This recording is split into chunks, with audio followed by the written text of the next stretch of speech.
Hands.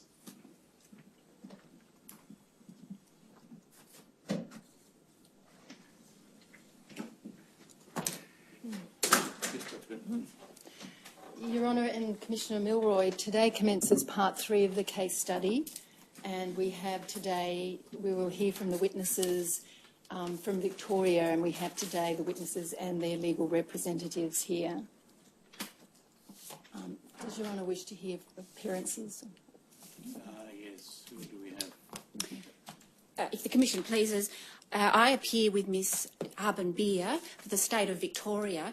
For the purposes of this particular case study, that will encompass the Royal Children's Hospital, the Department of Health and Human Services and Victoria Police. Obviously, it's a lot broader than that, but I think they're the relevant entities for this case study. Commission, please, I appear on behalf of AW1. Yes, thank you. Is there anyone else? No. That's it, is it? All right. Yes. The first witness this morning will be AWI, and she will give her evidence remotely in a room in this building. We will be able to hear her, but we won't be able to see her on the screen. AWI, can you hear me? Yes, I can. You need to be sworn. Do you want to take an oath on the Bible or an affirmation? An affirmation, please. Right. Would you repeat after me, please? I do solemnly, sincerely and truly I do solemnly, sincerely and truly declare and affirm that the evidence I shall give in this Royal Commission that the evidence I shall give in this Royal Commission shall be the truth, the whole truth, and nothing but the truth. and nothing but the truth. Yes, thank you. Yes, Dr. Bennett. AWI, for the record, you've chosen to be known in these proceedings by the pseudonym AWI. Is that Yes. right? Mm-hmm. And you've prepared a statement to assist the Royal Commission, and that statement is dated the 23rd of April 2015. Yes. And have you read that statement recently? Yes, I have. And do you have any corrections or amendments to make to that statement? Yes, please. And what paragraphs are those corrections? The paragraph 18, page 4 of 30. Could you just repeat that, please? Paragraph 18. Yes. On page 4.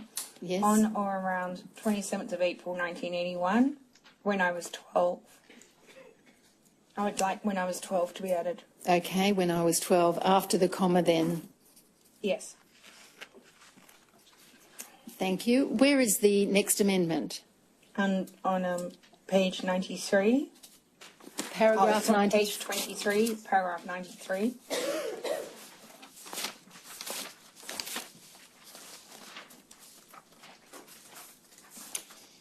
Yes, and where in the paragraph is the correction? So the first sentence before the comma, when my father died in August 2000, changing 2001 to 2000. Okay, thank you. And the last sentence in paragraph 93. And then went back to Japan for a further 18 months. So after the words, I then went back to Japan For a further 18 months. for a further 18 months. And moved back to Australia permanently in early 2003. So Changing Christmas 2001 to permanently in early 2003. right.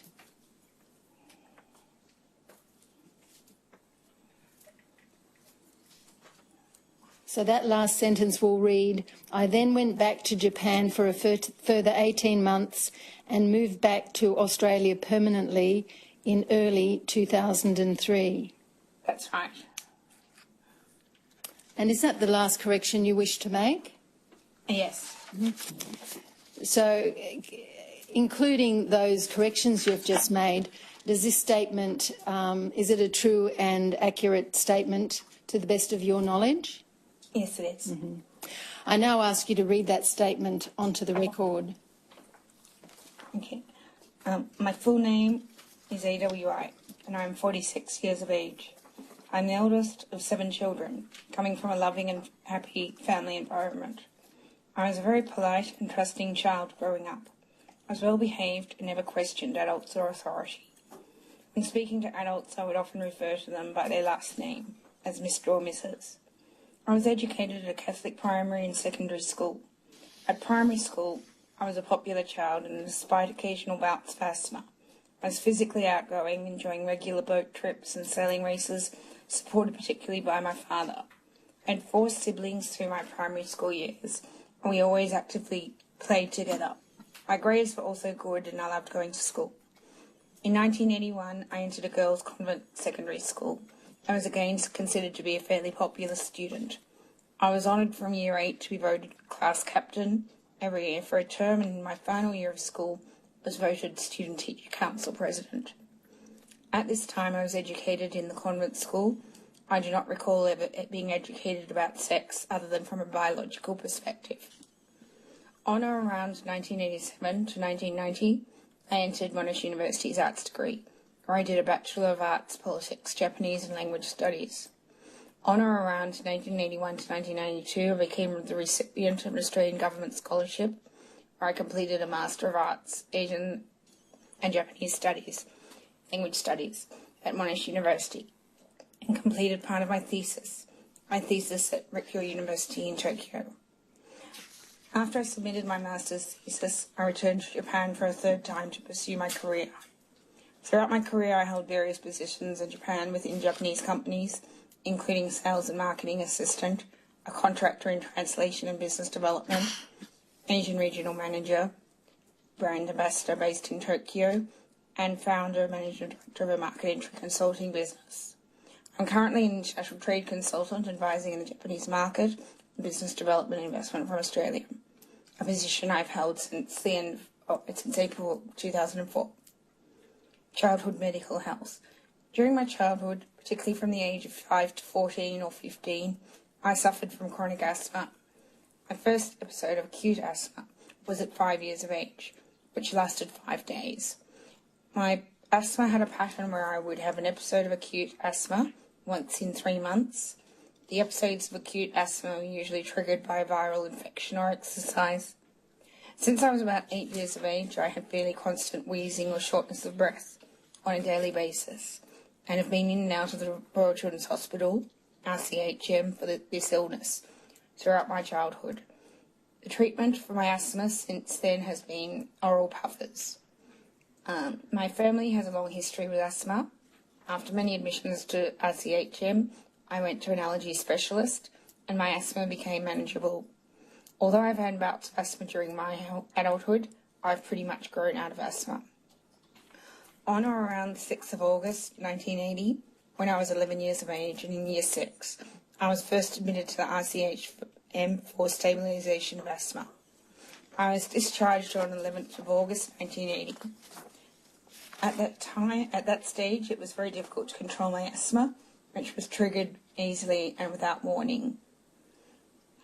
On or around the 27th of April 1981, when I was 12, I was again admitted to the RCHM because of increasing frequency of asthma attacks at school. I was discharged 5 days later on the 2nd of May 1981. On or around 11th of May 1981, a week after my previous admission, I was again admitted to the RCHM for stabilisation and treatment of my asthma due to its regularity and unpredictability. My stay at the RCHM on this occasion lasted approximately 5 months. During my stay at RCHM admission, May to October 1981. During my stay at the RCHM, I was admitted to Ward 8 East, which mainly had patients who were being treated for asthma and cystic fibrosis. At that time, I was under the care of Dr. Louis Landau, who reported to Dr. Peter Phelan.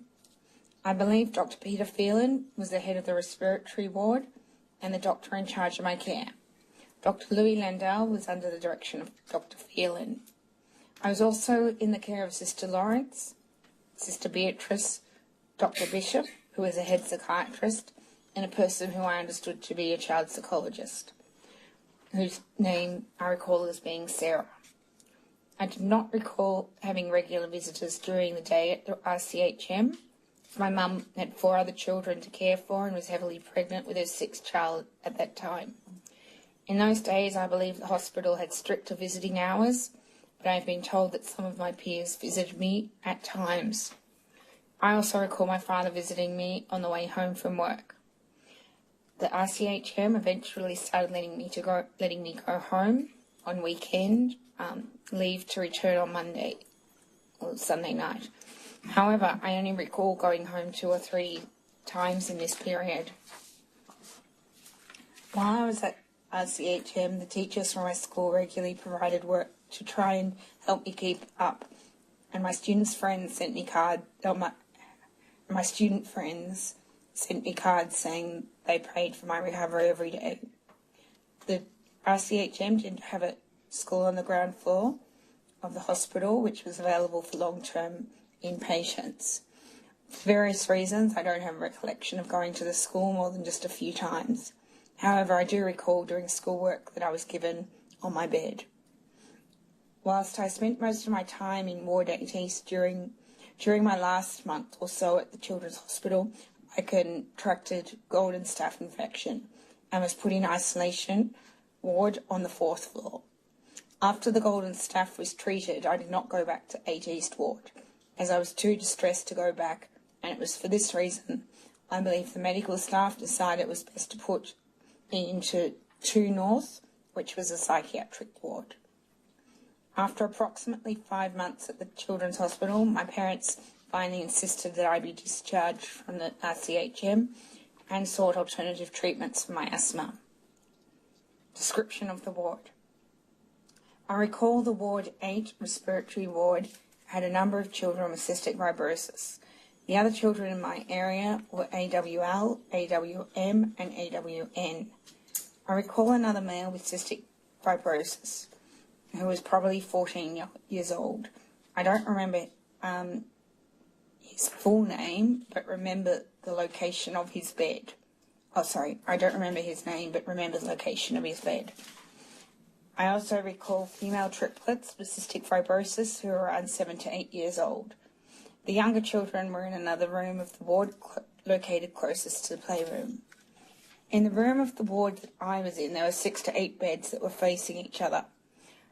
I recall my bed overlooked a park. Most of the rooms in the ward had at least 6 beds facing each other. There was also a wash basin in our area. The 2 nurses' stations with glass windows were located outside our room. For a period of time, my bed was opposite AWL's bed. AWM's bed, for a period of time, was located in the first cubicle to the left as you walked into the unit room, separated by the window, the nurse's station, which was at the end of the corridor. When you exited this unit room, there was a fire escape door to the left, and a single patient room directly in front. There was a playroom to the left of the ward I was in. As you entered the ward, it was just down to the left of the entrance. Windows were all across the wall opposite the entrance door to the playroom. I do not recall there being a nurse's station that overlooked the playroom, but I recall the glass windows of the playroom being covered with curtains drawn in the afternoon. The playroom was next to the sterilisation bedpan room, with an entrance door with a small window. The playroom had a children's table, almost in the middle of the room as you came in, and there was possibly a chair. There was a television mounted in the middle of the room to the left of the door facing the window. If you sat on the small table in front of the door, you could look directly at the television. The playroom also had various games and activities for the children to play with. There was also a separate desk located in the room. I've drawn a diagram of what I recall to be a representation of Ward 8 East at the time of my stay. Volunteers Harry, AWK, and student volunteers. There were 2 volunteers at the RCHM who spent a lot of time in the 8 East Ward, Harry and AWK. I believe AWK belonged possibly a religious Christian order. He was a really big man, over 6 feet tall, with dark hair, almost black. and was like her father Christmas type of character, who was jolly and friendly. He was always welcomed enthusiastically by the nurses, and was a very formidable figure in stature and personality. He was a regular volunteer visitor to patients in the ward, and the RCHM generally, I think. When he visited our ward, he would usually go straight to AWL's bed and sit on it with his back to me. Harry was also a large man, with a big beard that covered most of his face. He had a big stomach and dark brown hair. At that time, I did not know Harry's full name. I only found out in November 2014 through an email from the Royal Commission investigators that Harry's full name was Harry Puchel. I recall Harry and AWK coming to the ward a couple of times a week, but sometimes Harry would come in alone. The other volunteers that I recall entering the RCHM and entertaining children with activities at the hospital in the evening were high school or university students, who I recall youth worker volunteers, who were probably aged between 17 to 20. Sexual abuse by Harry. At the RCHM, every afternoon after lunch and during the nurse handover at around 2 p.m, patients in the ward were encouraged to take a nap, particularly the cystic fibrosis patients. Visitors were told to leave so the children could sleep, and the patient rooms were darkened. I didn't need to sleep, so I was encouraged, was sent to go to the playroom. To the best of my recollection, in the beginning, I was the only child to be sent to the playroom, whilst the other children were having their nap. In the playroom, I would play games like checkers, draw, or do schoolwork. I used to enjoy going to the playroom when a worker named Pat came in to care for us. Pat was a playroom specialist. She attended almost every day. In the beginning, I would attend the school on the ground floor of the RCHM while Pat was there in the morning. I didn't want to go to the playroom on the days that Pat wasn't there or wasn't around. She was never around at the time Harry interacted with me in the playroom. On one of the days when AW came to sit on AWL's bed, he also brought a man named Harry to our ward, with our room within the ward. When the lights were dimmed and the other patients were ready to take their afternoon nap, AWK said words to the following effect to one of the nurses. I brought in a friend Harry. He can entertain AWI in the playroom. AWK also turned to me and said words to the following effect. Harry is here because you don't have to sleep in the afternoon. After that introduction, I did go into the playroom and I became familiar with Harry. I did this as I trusted them because they were adults, and I didn't think to question anyone older than me or in authority. On one particular day, I recall Harry pulling me onto his knee. I recall sitting on his lap in the front door. I was wearing casual and loose clothing and never worn a bra or brought a bra until after I left the RCHM. Harry touched me over my clothing on my breast. In particular, his hands were stroking and going up and down my chest. He pulled me closer to him and I could feel he was erect. I recall feeling sick and I didn't know what to do. I felt something was wrong, so I left the room to get away, saying I was having an asthma attack. I went back to bed after this. This was one of the many incidents where Harry molested me in the playroom. It always took place in the same place in front of the door, sitting in front of the television, which was on. The front door of the playroom was visible, so you could see who came in. I remember this occurred a few times a week while I was in Ward 8 East of the RCHM. I believe I was only required to stay in the playroom for about 30 minutes, specifically during nurse's handover. Each time, the touching went further and got worse. I don't remember any of the actual games or words exchanged while we played in the playroom, and because I became afraid of Harry. I remember sitting on his knee and looking out the window, wishing that someone would walk into the playroom and see what was actually going on. But no one ever came, and all looked in on us. Over the weeks, I became terrified and increasingly aware of how wrong it was and how he was wanting to touch me. I remember feeling concerned about Harry's and AWK's presence within the ward. I believe a key point in my hospitalisation were these events of abuse that sparked behavioural changes to me. To avoid going to the playroom with Harry, I started to hide in the afternoons by secretly going into the emergency staircase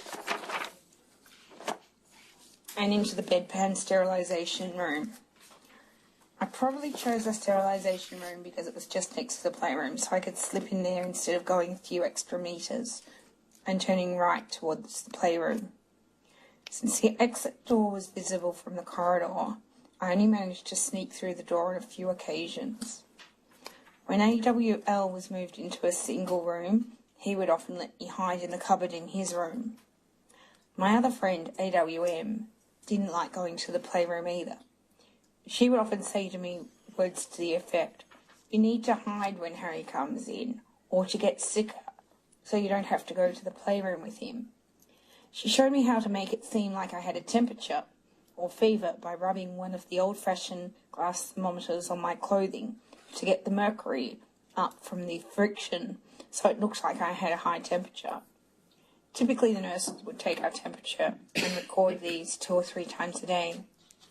I remember trying this trick, which failed on one occasion because I over-rubbed it, and it went up too high, so the nurse had to retake the temperature.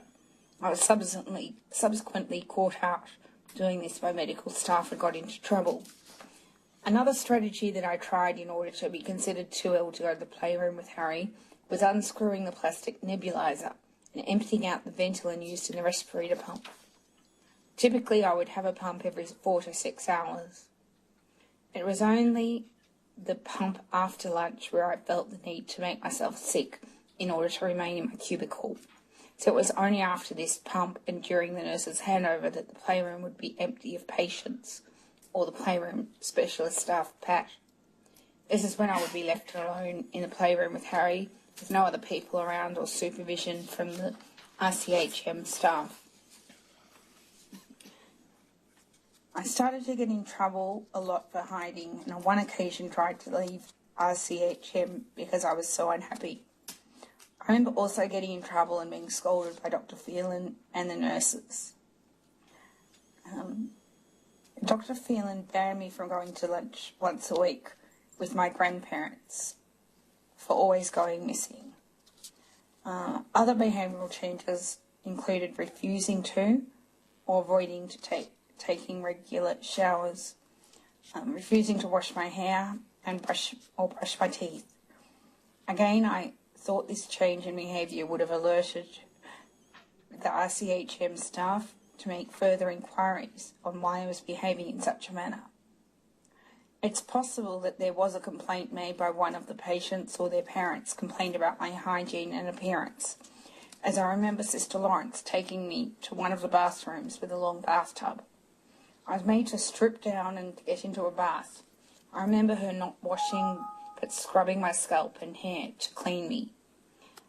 When she cleaned me, she told me how dirty and what a fatty I'd become or how fat I was. I remember trying to protect or cover my naked breasts by bringing my knees up to my chest and crossing my arms over my front.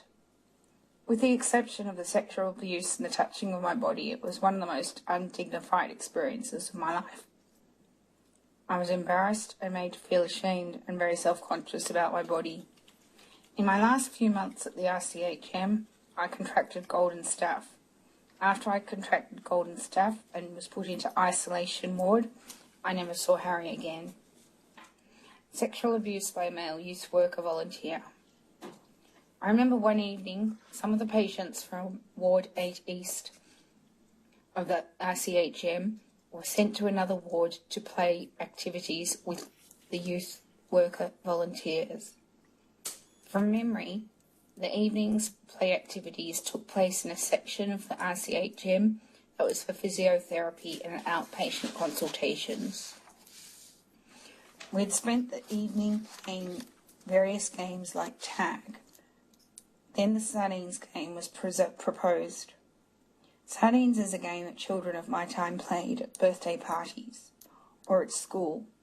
It involved one person hiding in a cupboard or room, and then as each person found the person hiding, they joined them and continued to hide together until the last person found the group. One of the male youth worker volunteers paired up with me for the purpose of hiding together, so the other patients and volunteers would come and find us. There were doctors, consulting officers to the left and right, and a wide corridor in between with play equipment like a jungle gym. The youth worker volunteer led me to what I think was a staff room with a kitchen and other facilities for the working medical staff. I don't know if he locked the door after us, after we entered the room. Because it was evening, most of the doors were locked. There was a large closet in the room with clothes hanging inside. We sat on the floor inside the closed doors.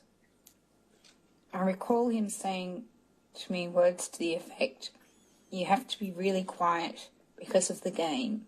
We can't have other people hearing us." I also remember that they were sitting on the floor very close, that we were sitting on the floor very close to each other. And I remember he pulled my body close to him and tried to touch my genitals. He also had his hands over his erection and tried to penetrate me with his fingers. And I knew nothing about sex or ejaculation, and although from times I had already slept with Harry in the playroom, I was aware that a man's penis would increase in size and become hard. While the molesting continued with the youth worker, I cried and remembered thinking he had suddenly urinated. He then left and I stayed hiding in the cupboard by myself crying. I distinctly remember being afraid to come out in case he was still there. I do not remember any details, including the name of this male youth worker.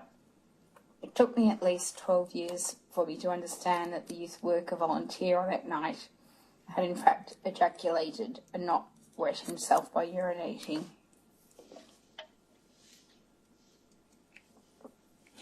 I believe it was the following morning, that I was asked by Dr. Phelan and the medical staff about a wallet and a coat that went missing from the same cupboard, and I was accused and punished for stealing.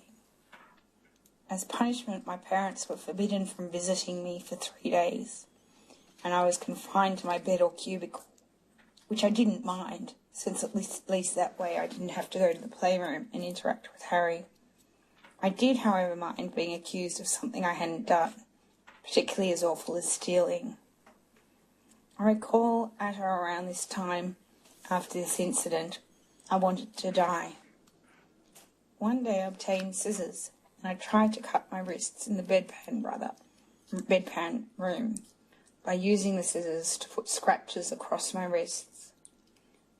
I have no idea of how I got the idea of trying to slit my wrists, but I remember that I went across the wrist, not knowing that you needed to go up the vein and to draw blood in order to have the desired effect.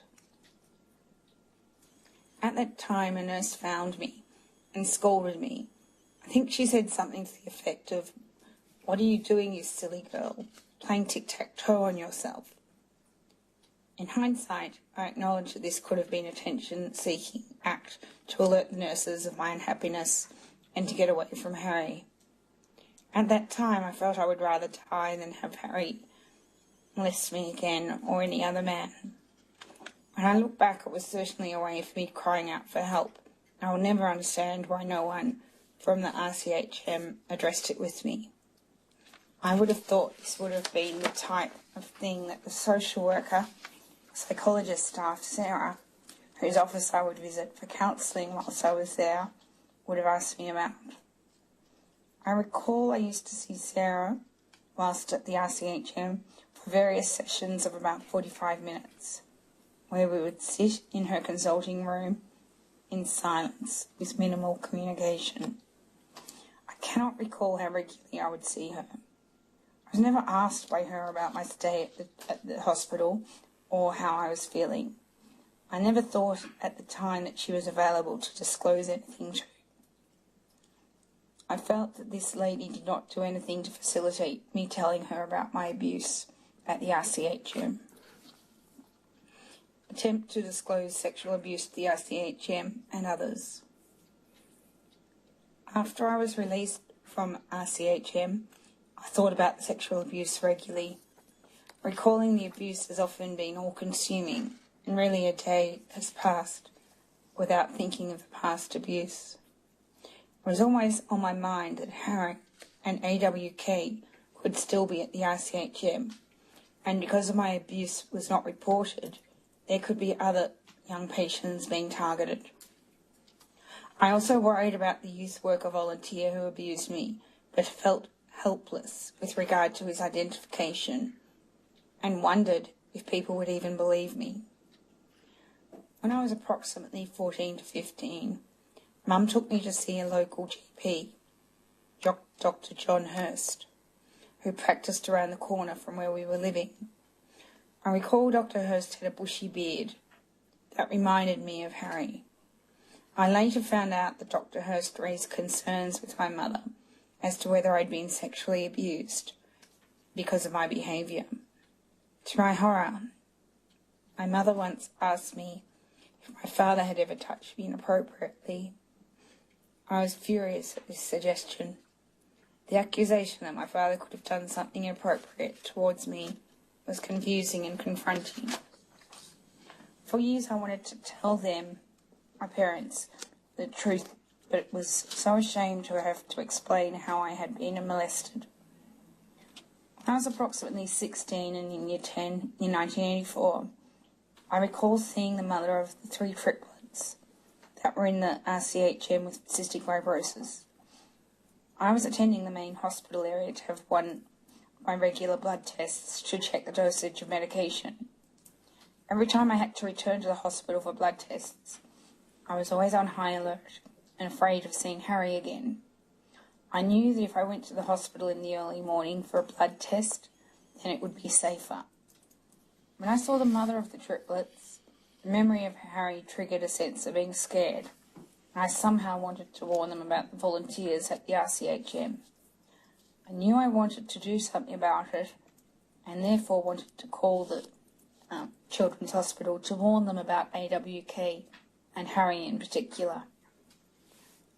I recall shortly after, when I was at home by myself, I obtained the RCHM administrator's number by looking up the number in the phone book, because I wanted to report to Dr. Phelan, being a person in authority, about my abuse. When the phone was answered, I was received by a female voice, maybe a receptionist, where we exchanged words to the following effect. When I was a patient at the Children's Hospital in 1981, there was a man there called Harry, who repeatedly molested me a few times a week over a period of several months. I'm worried that he's still working with patients. There was also another volunteer, a man called AWK, and I think he molested the male patients.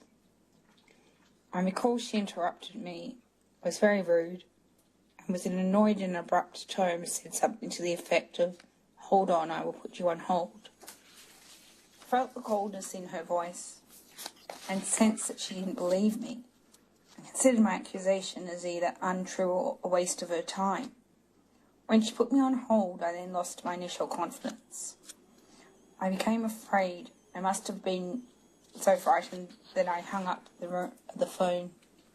A few minutes later, the phone rang, and it was the same lady from the Children's Hospital that said words to the effect, "Don't you realise we have caller ID and are able to track all phone calls? It's illegal or a crime to make prank calls like this. You're wasting time and resources of the hospital by making up stories." I recall that my voice was shaking at the time, and my intention was to remain anonymous. This discouraged me making any attempts to explain, as the lady was short and very abrupt. I also had a sense of helplessness, as I knew she didn't believe me, and thought, if she hadn't, no one else would. It was about this time that I again decided I wanted to contact Dr. Phelan, this time to write to him at the RCHM to inform him of my abuse. I think I referred to it as having been molested. After I wrote the letter, I decided not to send it and ended up tearing it up and throwing it out in the wastebasket in my room. Later, my mother found the torn-up letter when she was emptying the bin. That night, Mum confronted me about the letter. I snatched the letter from Mum and told her that it was my business and I would handle it. I adamantly denied anything had happened. I became very defensive. I know that I was filled with shame. I basically shut down my mother and refused to cooperate with telling her the truth. At the time, I thought I would rather die than have anyone know how the abusers had touched me. I think it was around this time that my first real thoughts of suicide started. I would go over in my head how I could kill myself. I felt dirty and continued to feel that I was somehow to blame by allowing it to happen repeatedly, and not just by one, but by two men. In 1985, I was a member of Antioch, which is a Catholic youth group of peers and parents in the Sacred Heart Parish at Sandringham. The group encouraged people to open up and share private experiences in a supposed confidential setting.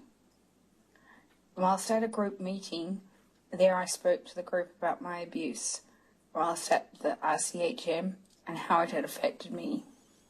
I recall that after the meeting my mother was there, and I later found out that one of the parents called and told my mother what I had disclosed to the group at the meeting. Mum asked me about it, but I refused to discuss it with her at this time, as I felt ashamed. Whenever Mum tried to talk to me, I would always shut her down, become enraged, and accuse her of violating my privacy. I made it clear that I didn't want to talk to her about it. I remember I would say to her, I don't remember anything and don't want to talk to you about it. It was about this time that I again had thoughts about committing suicide. I would think about suicide a lot. I remember writing at least 2 suicide notes and writing in them that I cannot go on with the flashbacks and the guilt of the sexual abuse.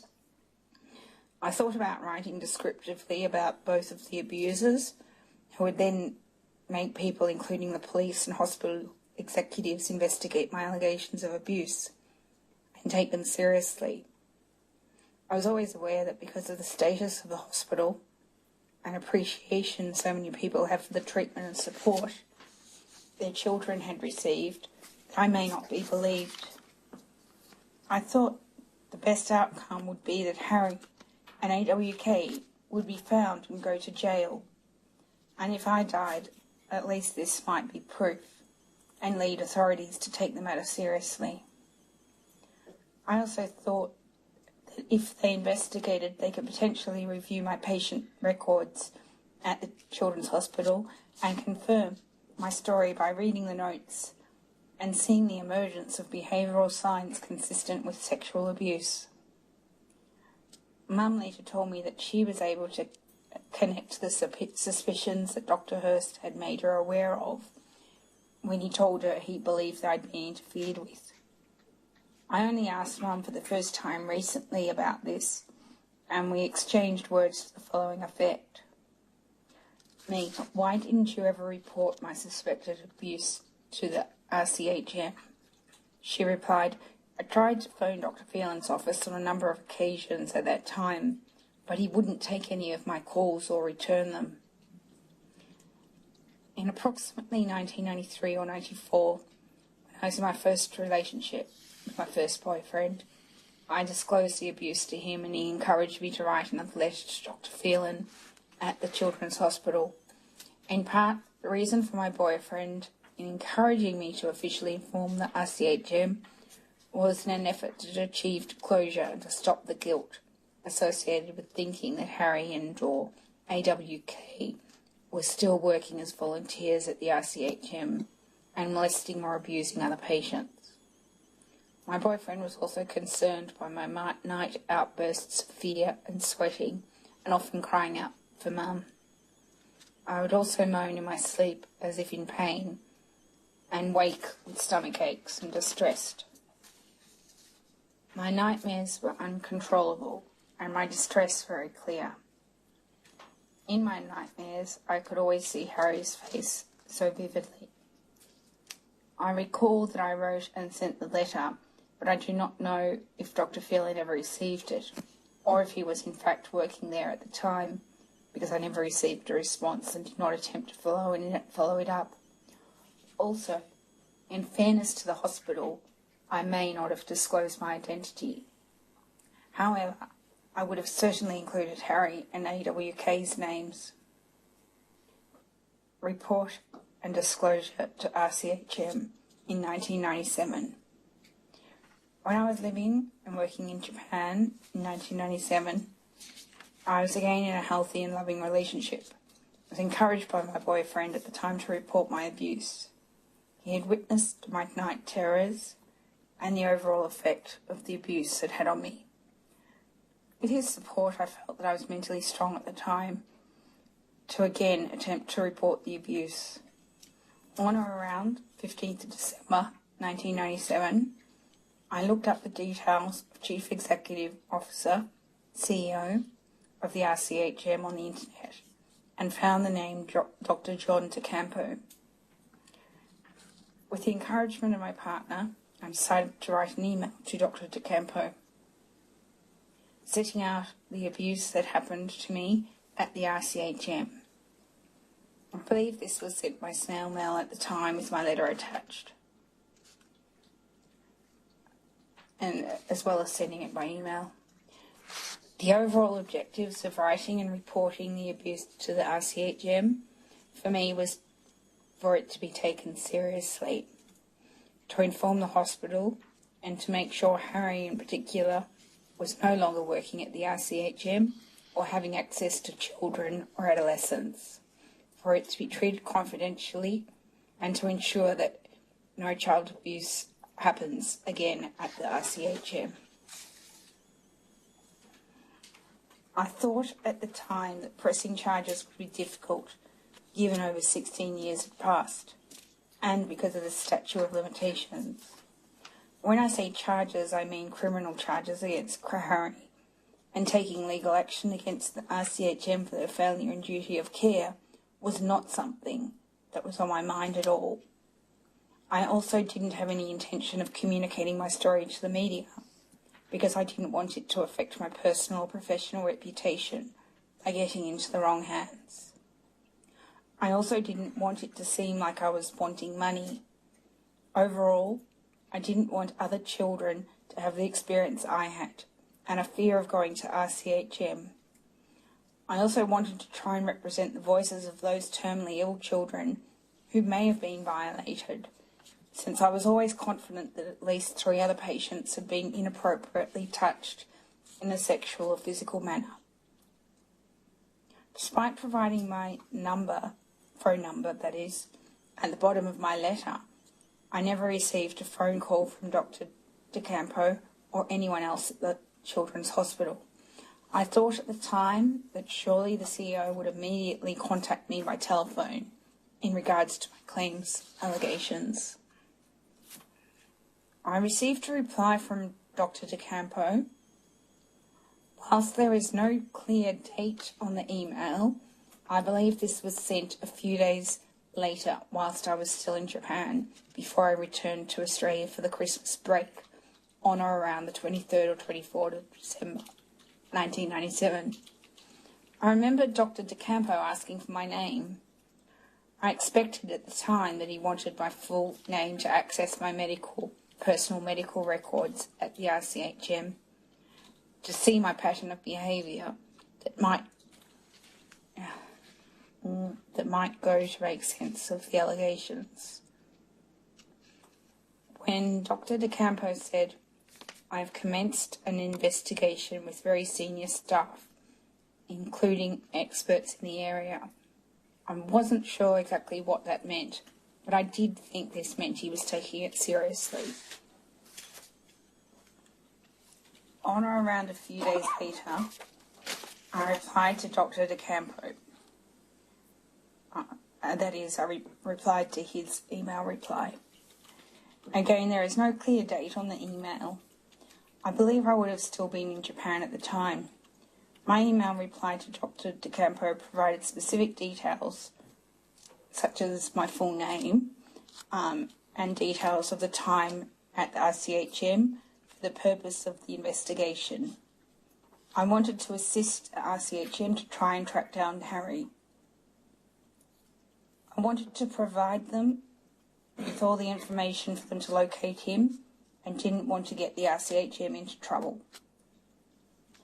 After sending my last response, I do not recall getting any further correspondence from the RCHM, either by telephone or email.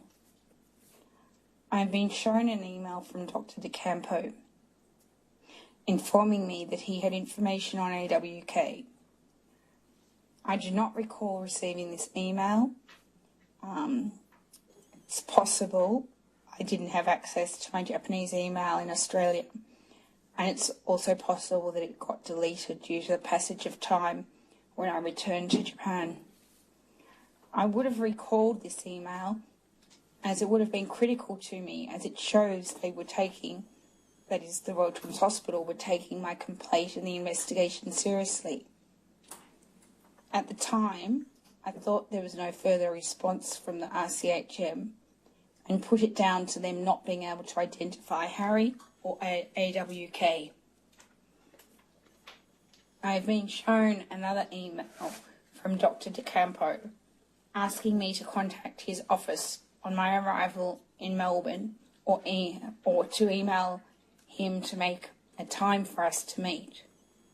I do not recall this email or seeing the name of the person heading up the child abuse unit of the RCHM, Karen Hogan, referred to in the email. I do, however, remember the intention of wanting to meet with Dr. DeCampo when I was in Australia. I remember driving up to the RCHM by myself when I was in Australia at the end of 97, early 98.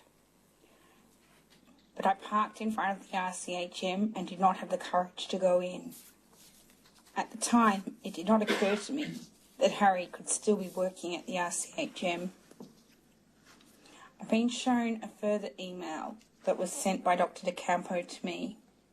The email indicates that I spoke to Alan Studley, who was an acting CEO at the time when I was in a hospital, or when I was in Australia. I remember contacting the RCHM and speaking to an associate of Dr. DeCampo. I thought it would have been Dr. DeCampo's secretary. Did not know he was acting CEO in Dr. DeCampo's absence. At the time, I didn't feel that the person I was speaking to was encouraging enough for me to come in for a meeting. And at this point, I didn't think the RCHM was taking my complaint seriously. I do not recall setting up a meeting time or the details of the conversation. The email also indicates that the police were involved to assist with the RCHM investigation. I don't remember any knowledge of the RCHM involving the police. If I had known this at the time, it would have given me the encouragement to make a police statement. When I was in Australia at this time, I didn't get to speak to Dr. DeCampo, who I wanted to speak to, and wouldn't have felt comfortable speaking to anyone else because of our previous correspondence. At the time, I would have liked to be informed that Dr. DeCampo was away. By this I mean I think he was on leave, and that there would have been an acting CEO in his place while I was in Australia.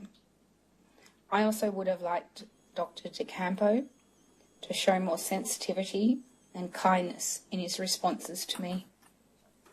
Seeing the emails now, I felt that they were discouraging and shows that he really didn't understand the foundation of my complaint. I wasn't seeking court action against the RCHM, nor was I aware of my legal rights. My goal was to inform the RCHM to ensure that Harry and AWK were no longer working at the RCHM and having access to children. At the time, I felt I had done everything I could to let the RCHM know. I was not aware of the other emails sent after my last known email to Dr. DeCampo, and never received any telephone calls from the RCHM to the phone number I provided them. Disclosure of a child sex abuse to the Victorian Police, Melbourne. When my father died in August 2000, I moved back to Australia from Japan for a short period during his illness. Together with my siblings,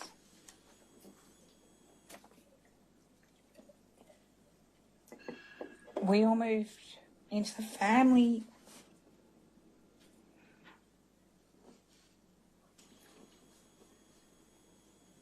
home.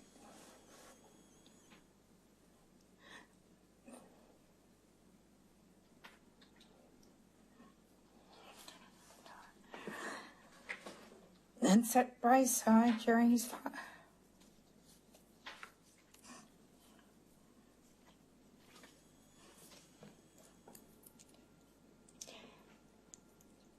final 3 weeks.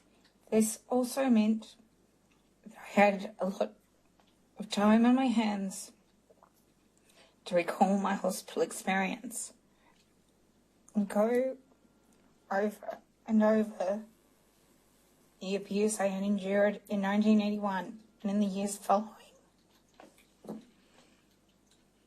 I felt immense and consuming guilt that I never told my parents about the abuse, and that Mum had once questioned my father's actions towards me. By this, I don't mean she ever mentioned it to my father, just to me on one occasion. After my father died, I also felt immense guilt about not following through with reporting the abuse. However, I felt discouraged after previously dealing with the RCHM. I then went back to Japan for a further 18 months and moved back to Australia permanently in early 2003. On or around the 11th of January 2002, I phoned the Victorian Police when I was in my apartment in St Kilda Road. That is the apartment I used to stay in on my trips back to Australia.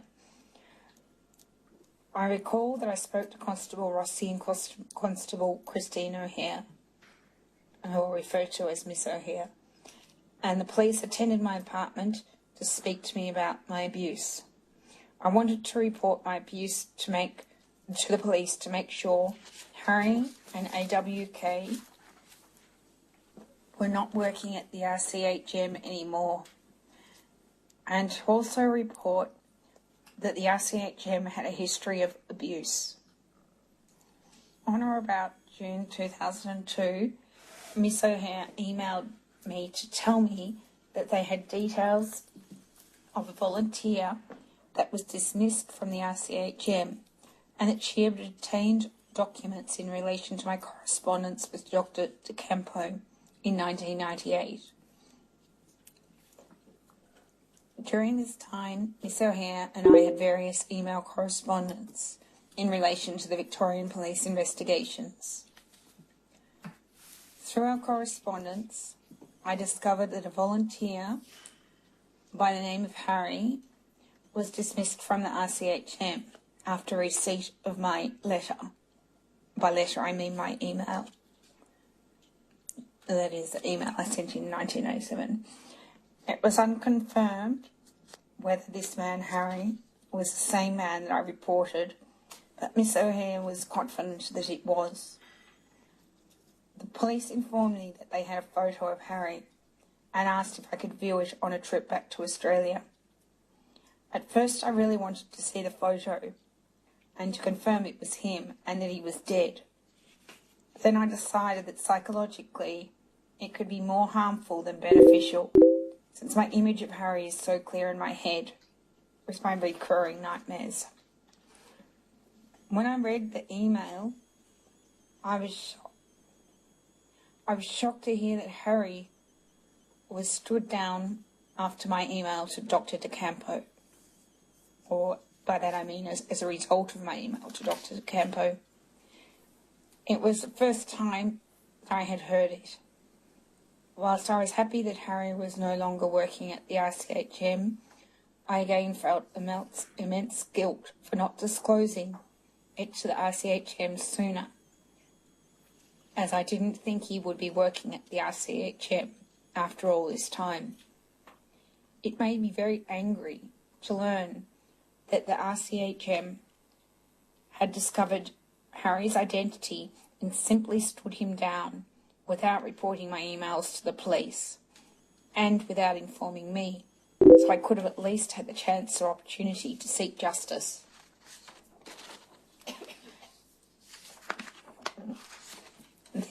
This started a spate of depression after I received this email because of the guilt I felt for not reporting it earlier. The police later closed the investigation because Harry had died and there was no evidence that AWK had offended. Impact of the abuse.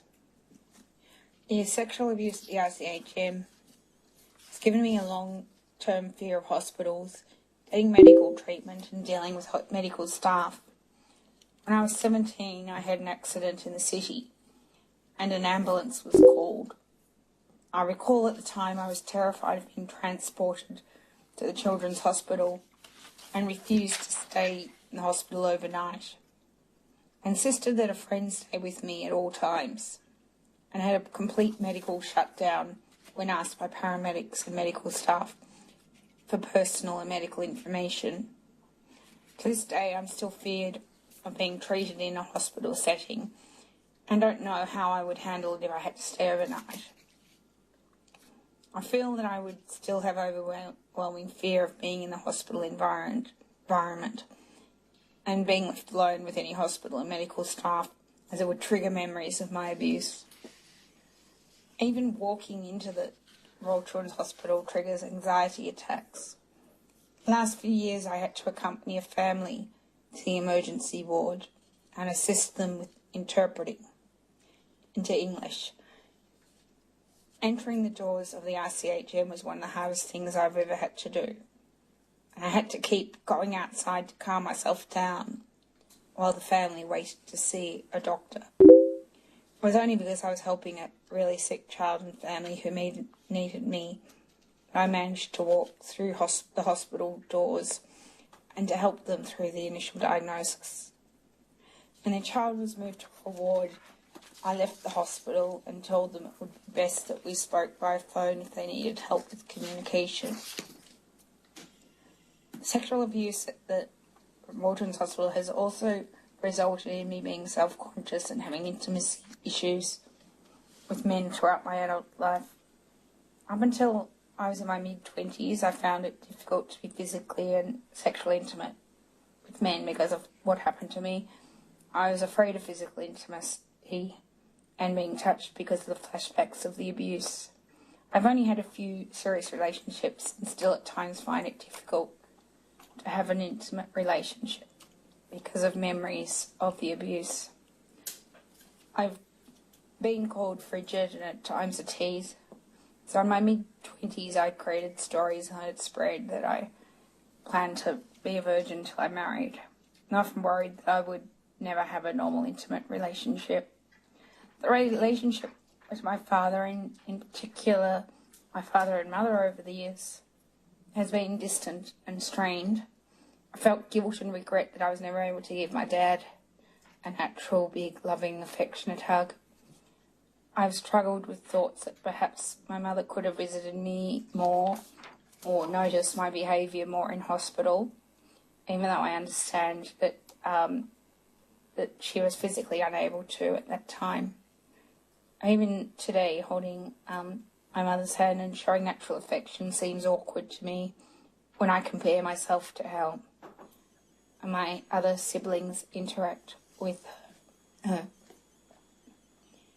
Even though many years have passed since the abuse, physical contact still makes me feel incredibly uncomfortable.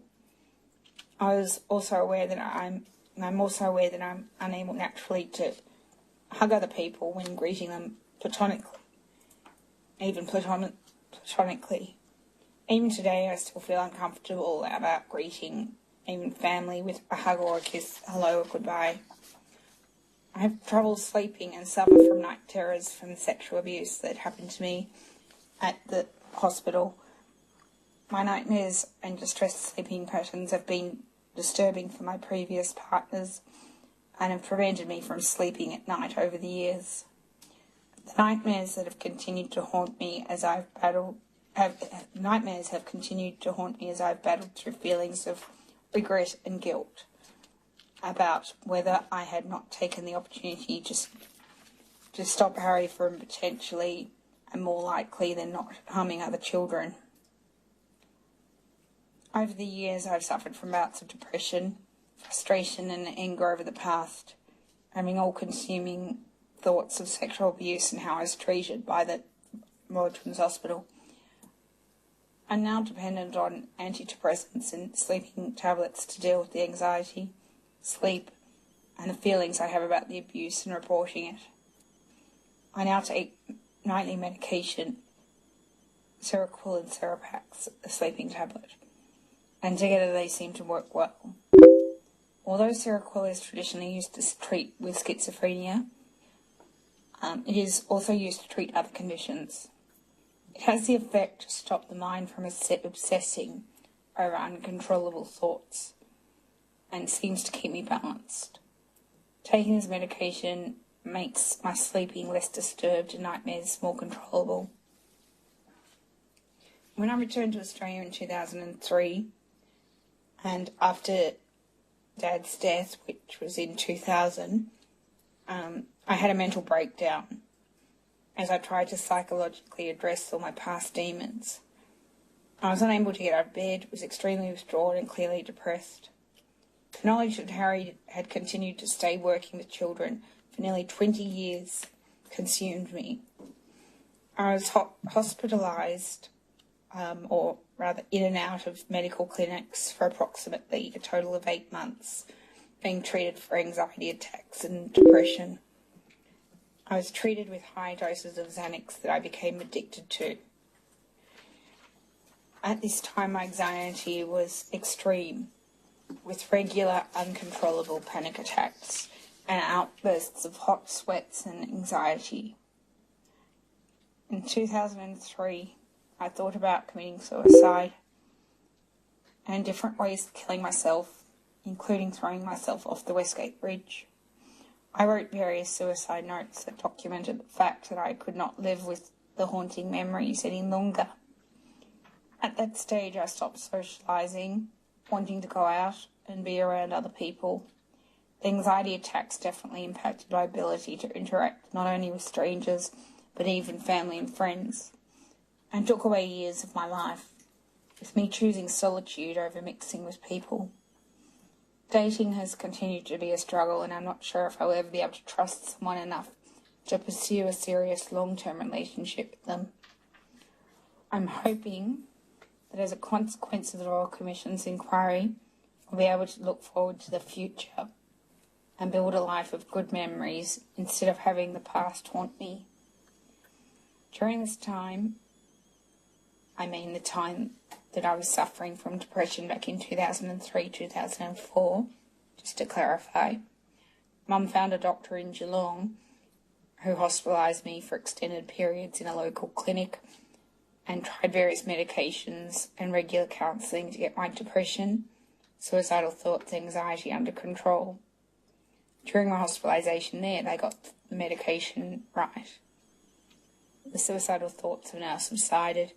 I have decided that I love my mother and my family too much to go through with it, and it's not a solution to my internal troubles. I really want the Royal Children's Hospital to accept responsibility, and I'm seeking an apology and acknowledgement that I was severely let down by way of medical treatment and care in 1981, and in the way my abuse was received and handled later in 1997-98. My abuser was extremely predatory.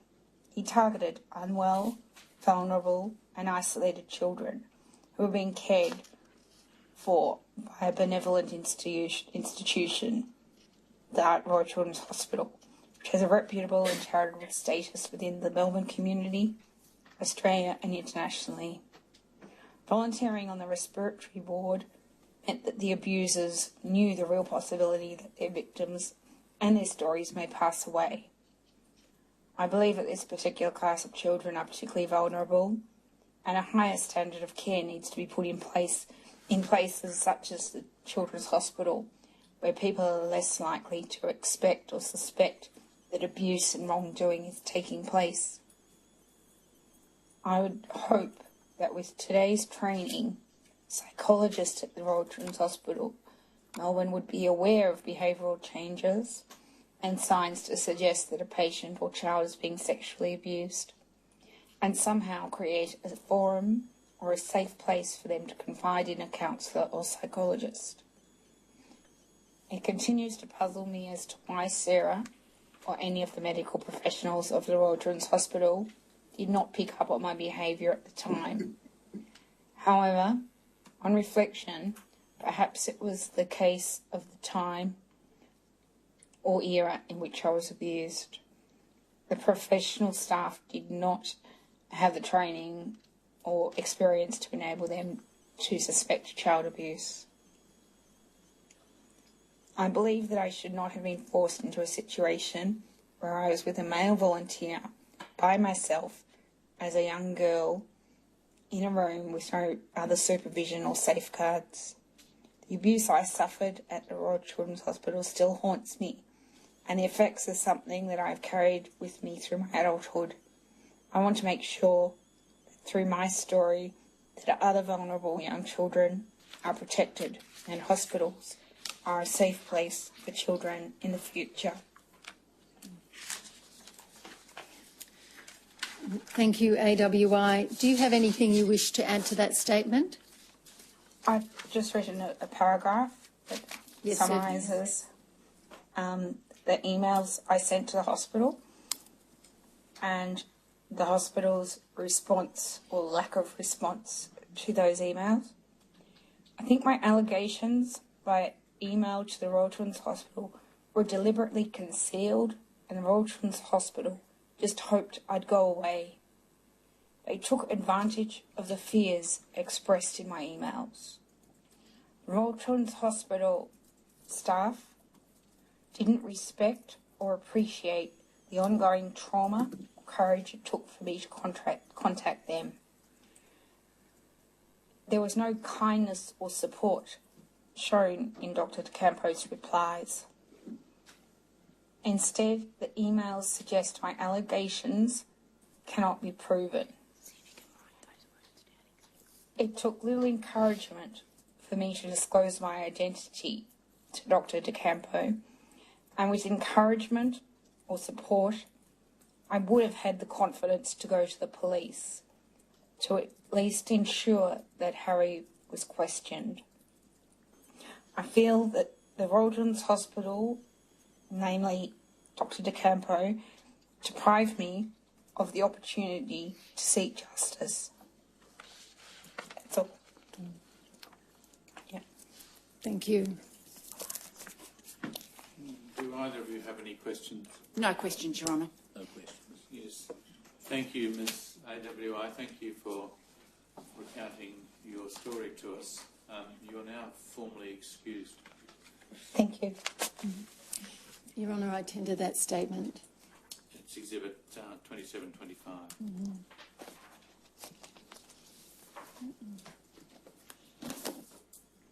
I call Dr. John DeCampo.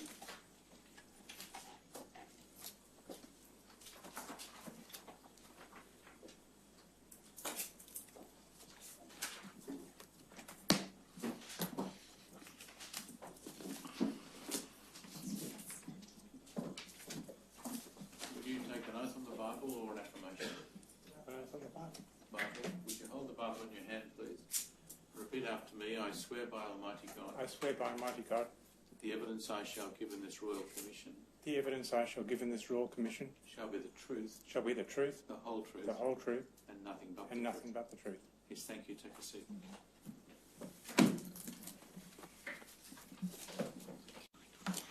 Can you please state your full name, Doctor? John Francis DeCampo. And you've provided a statement to assist the Commission that's I have. dated the 22nd of April 2015. And have you read that statement recently? I have. And do you have any corrections or amendments you wish to make? There are some amendments which I'd like to make.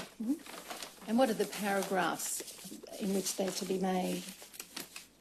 In paragraph 12, item Q, present is replaced by 2006. So paragraph Q, so that's 2005 to 2006 Correct. then. Thank you. In paragraph 35,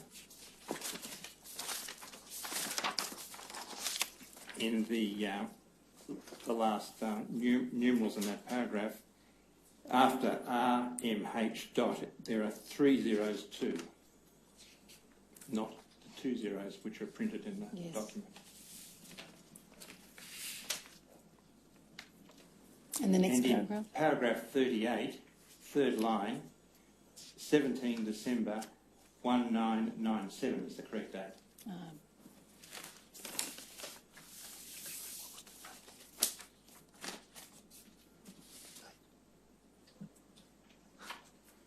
And that was That's the all. last Yes. amendment? So having regard to the inclusion of those amendments, is that statement true and correct to the best It of your is. knowledge and belief? It will become Exhibit 2726.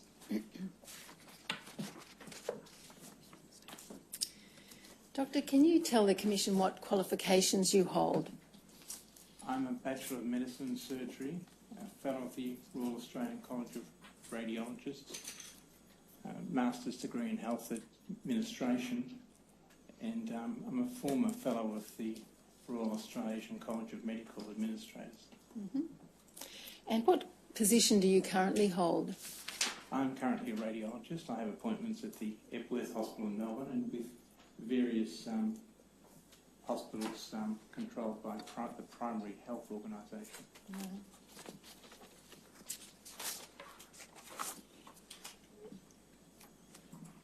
Can you set out your positions that you've held at the Royal Children's Hospital over time? Quite a number. Yes, well, I know you do set them out from paragraph 13 of your statement, Yes. and you state that you commenced, your first employment was in 1980. Yes, I essentially joined the hospital as a consultant, that means a radiologist specialist, in 1980, and held that post for a decade or more. In the early 90s, I became a part-time executive in the Royal Children's Hospital, and then in the mid-90s, the Royal Children's Hospital was amalgamated with the Royal Women's Hospital, and I became an executive of both hospitals, and subsequently a deputy chief executive of both hospitals. And in 97 approximately, I became the chief executive of both hospitals. And what was the date where you ceased to be CEO of the hospitals? It was in October 2000, as I remember. Right. Now, do you have any knowledge of when and in what circumstances Mr. Harry Pouchel came to work at the hospital? No, I don't have any information about that. Now, from paragraph 18 in your statement, and that's at page 5, you've set out the circumstances by which you became aware of AWI's allegations in relation to the sexual abuse in 1981. Now, at paragraph 18, you say you first became aware of her allegations when she emailed you on the 15th of December in 1997. Correct. Okay. That document is behind tab 407 of the tender bundle. Could I please have that on the screen?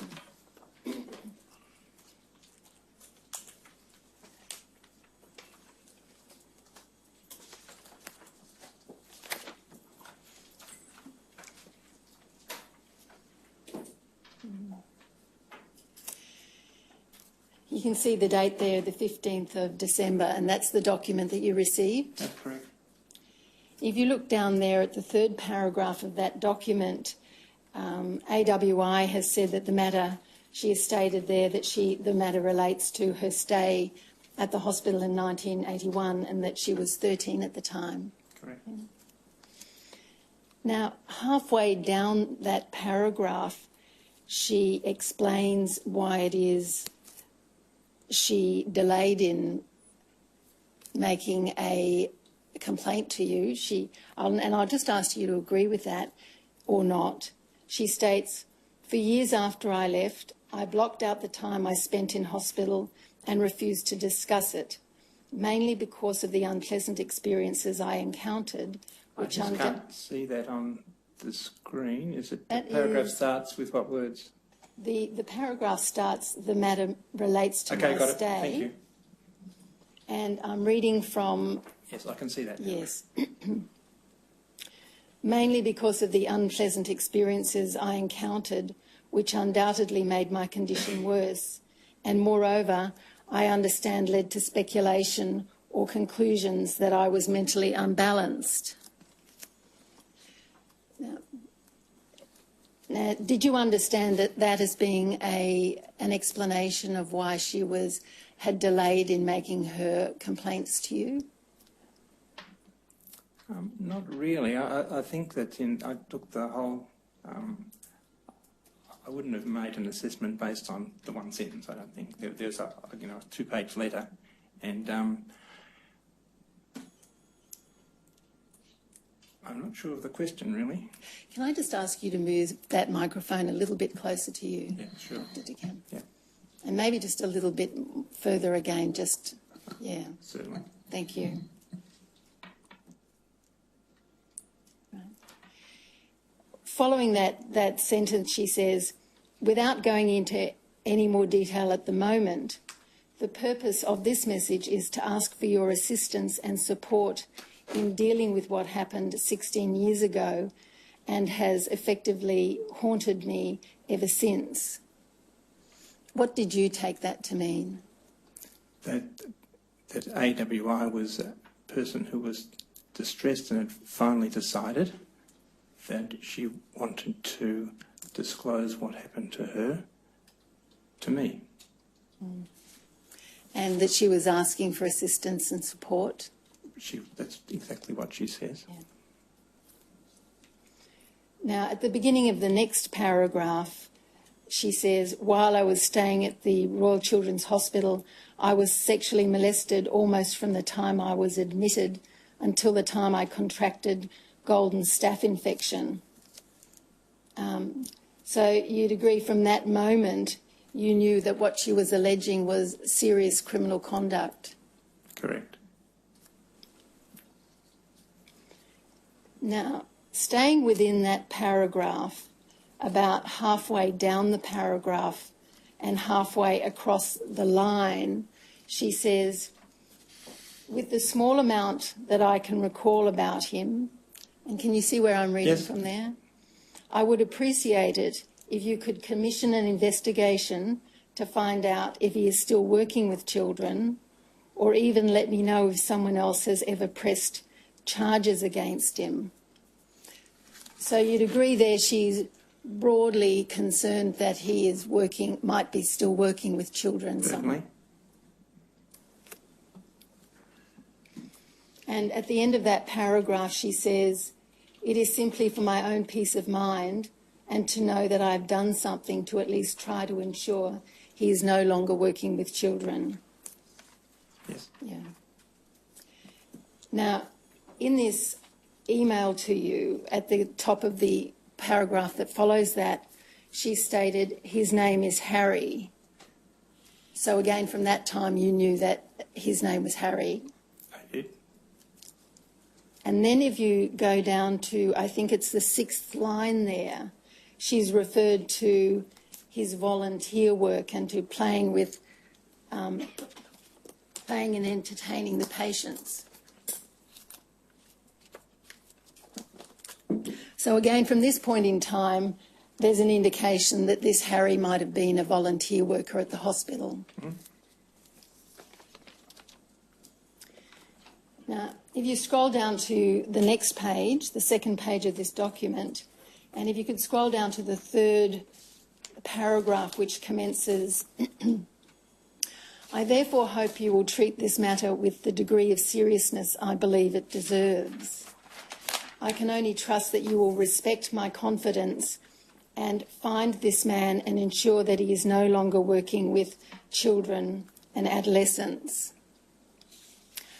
I imagine pressing charges would be difficult given the time that has passed, and I'm embarrassed to say that I'm not in a position to feel that I would be able to take this matter that far. In this, she's indicating, isn't she, that she doesn't really know what her options are.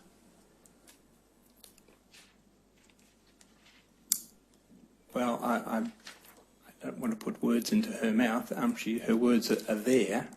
She's perturbed, and at the time of this letter, she's uncertain if she wants to progress the issue in a more public forum, and I need to respect that thought that she has at this time. Her thoughts, of course, change, but they are at this time one of, well, she's uncertain and is being brave, and it's her first communication, so she's testing the water, and I think that's quite reasonable, and I think the words are quite reasonable for that time. Well, Doctor, when she says, I'd imagine pressing charges would be difficult given the time that has passed, that's indicating she's uncertain. It's an assumption indicating some uncertainty, isn't it? Sure. Mm-hmm.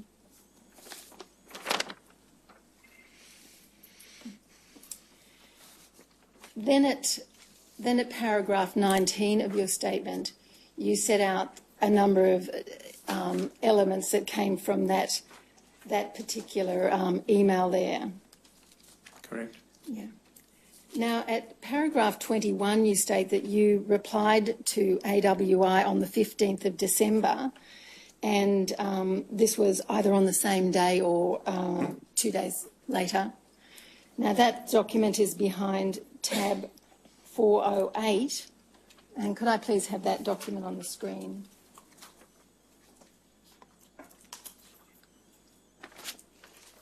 Now, if you scroll down to the second page and the bottom of the second page,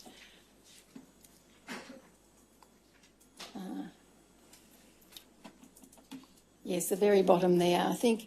Now, where it says John DeCampo wrote, is that the email response Correct. that you're referring to? Yes. So in there you've thanked AWI for her email, said that it's disturbing, and has said, I have commenced an investigation with very senior staff, including experts in the area. And you've said to her that you'll keep her posted. Now, in this, you've reassured her that you're investigating the matter. That's right, isn't it? Yes. And that you'll keep her posted. Yes. Now, and you'd also agree that in this response, you haven't indicated to her that she also has other options available to her in terms of reporting the abuse that took place. No.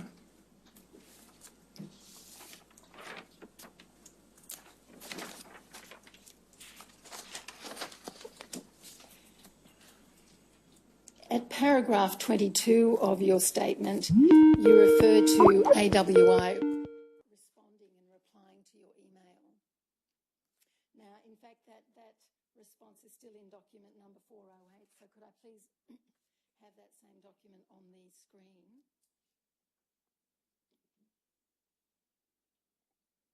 And you could just leave it there, again, where it says, Dear Dr. DeCampo. Is that the email response that you received? Yes, that's the second email. That's right. Now, there in the first paragraph, which commences, thank you for your response, if you go down to the third line, at the end of the third line there, she commences, I've been haunted for so many years by the fact that this disgusting man may be still working, volunteering at a hospital, and my fear that this would possibly attract media/public attention has prevented him from being stopped. So again, she's expressing her concerns that he could be working at a hospital, any hospital. That's correct, isn't it? Now, 2 lines underneath that, she states, I also want some revenge and now feel strong and confident enough about myself to be able to put the wheels in motion to hopefully achieve that. Now, what did you think that she meant by she wanted revenge? Well, there's been a change, fortunately, between the 2 emails, which you've noted, and that she, in some ways, wanted to report or have a legal process brought against Harry, her abuser. And in reading that at the time, did it occur to you that, in fact, it would be appropriate to point out to her that yet another option available to her would be to approach the police? Well, it didn't occur to me to approach the police, for her to approach the police, because I was approaching the police. But... Now, under that, she says, if the investigation and his identification is going to give him even half the agony that I and who knows how many others have been through, not only while in the RCH, but also mentally for several years, I will be satisfied. Now, knowing what happens after these emails, Doctor, in fact, Harry didn't go through any agony at all, did he, in relation to this allegation? He wasn't charged that I know of. He wasn't charged. He was investigated by the police. Doctor, the allegation was never even put to him, was it? I don't know what the police put to him, but so I can't answer that question about what the police did, but I can tell you what I did, and it's in the documents, that he was reported to the police and terminated. But you yourself didn't put to Harry the allegations, did you? I personally didn't put an allegation to Harry. Now, further down in paragraph 3, and that's the paragraph commencing, perhaps you were wondering, again, in the middle of that paragraph, she says, I will tell you now that I'm hoping you will have at least identified the man, Harry, and started a thorough investigation before I return to Japan around January 31. Now, what did you have in mind in relation to a thorough investigation? Well, AWI had provided us with the name Harry and the year that she was in hospital, so that the first step was to identify who Harry actually was and was he his name. His name was discovered within 7 days of this email. We've got documents to show that within 7 days he was found, or his surname was found. So that was the key part of the investigation, to find the name. Given the information that AWI had provided us with, that was sufficient to stand him down at that point from his volunteering at the hospital, and also to report the matter to the Victorian Police. Was there any... Dr. Bennett, I think we might take the morning adjournment.